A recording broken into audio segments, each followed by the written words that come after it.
Складана нават уявіць, што такое магчыма. На беларускай сцэне ў лялечным тэатры падчас спектакля, які аўтар сціпла называе камедыяй, па-сапраўднаму лілася кроў, каціліся головы, нецэнзурна выказваліся і разбэшчана танчылі.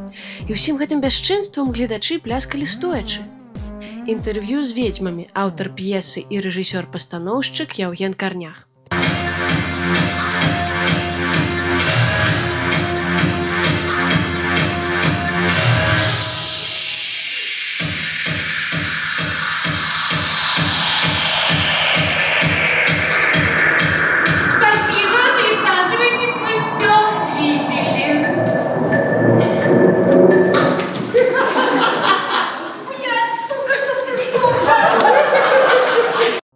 У аснове спектакля ляжаць косткі ахвяр Асвенцыма, двухсэнсоўнасць біблейскіх сюжэтаў, ірацыянальнасць казак братоў Грым і сімвалізм Метерлінка.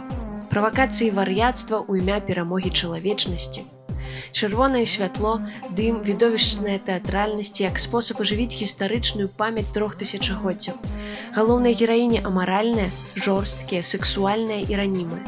Яны п'юць кроў нявінніц, баяцца мацярынства і старасці. Сваю д'ябальскую задуму на абмеркаванне спектакля рэжысёр ахарактарызаваў як пошук адказаў на неспасціжныя пытанні аб гвалце і деструктыўнай прыродзе чалавека. Для меня ведьма просто, да, то есть это человек, да, то есть женщина, у которой есть определенные силы, да, то есть сверхсилы, да, то есть которую можете контролировать, которая над всеми, да, то есть как бы есть, да, то есть это черная магия. И к концу спектакля как она рассыпается, да, то есть как она исчезает, как исчезает вся сила. Пускай они, да, то есть умеют колдовать, умеют что-то, но счастливыми они от этого не становятся, да, то есть и вся эта магия становится прикрыванием, да, то есть какой-то определенной маской, чтобы не увидеть, да, чтобы не заметили, какие они слабые.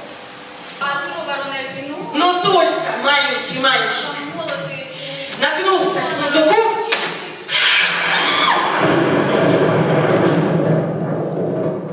Я бац! Я бац! Я бац! Я бац! Ненормальная. Дело в том, что я с этим спектаклем не пойду в церковь. Мы не будем его играть на алтаре. Это их место. Вот здесь наше место, да? И то же самое, если мы будем приходить на богослужение и устраивать там что-то. Нет, это туда идут люди, которые, я уважаю их чувства.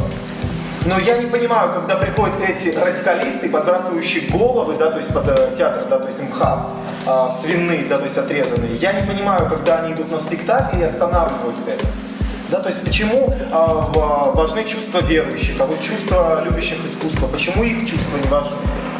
И вот мне кажется, всему свое, да, то есть как бы место. Вот не надо идти в театр, да, то есть как бы и говорить, чтобы оскорблять. Не иди. У гэты ж вечар на сцэне РТБД быў паказаны атракцыён з абмежаванай адказнасцю, пластычны спектакль тэатра танца «Каракулі», пастаноўка Вольгі Лабоўкінай. Адказнасць за спектакль ляжыць у іншай плоскасці. Стэрэатыпных абмежаванняў пастаноўка не мае. Для Вольгі Лабоўкінай межаў наогул не існуе ні ў пластыцы, ні ў глыбіні думкі. Очень нежная романтическая работа. Попытка посмотреть на одни и те же ситуации глазами мужчины и женщины и разобраться в их разности взглядов или в чем-то едином.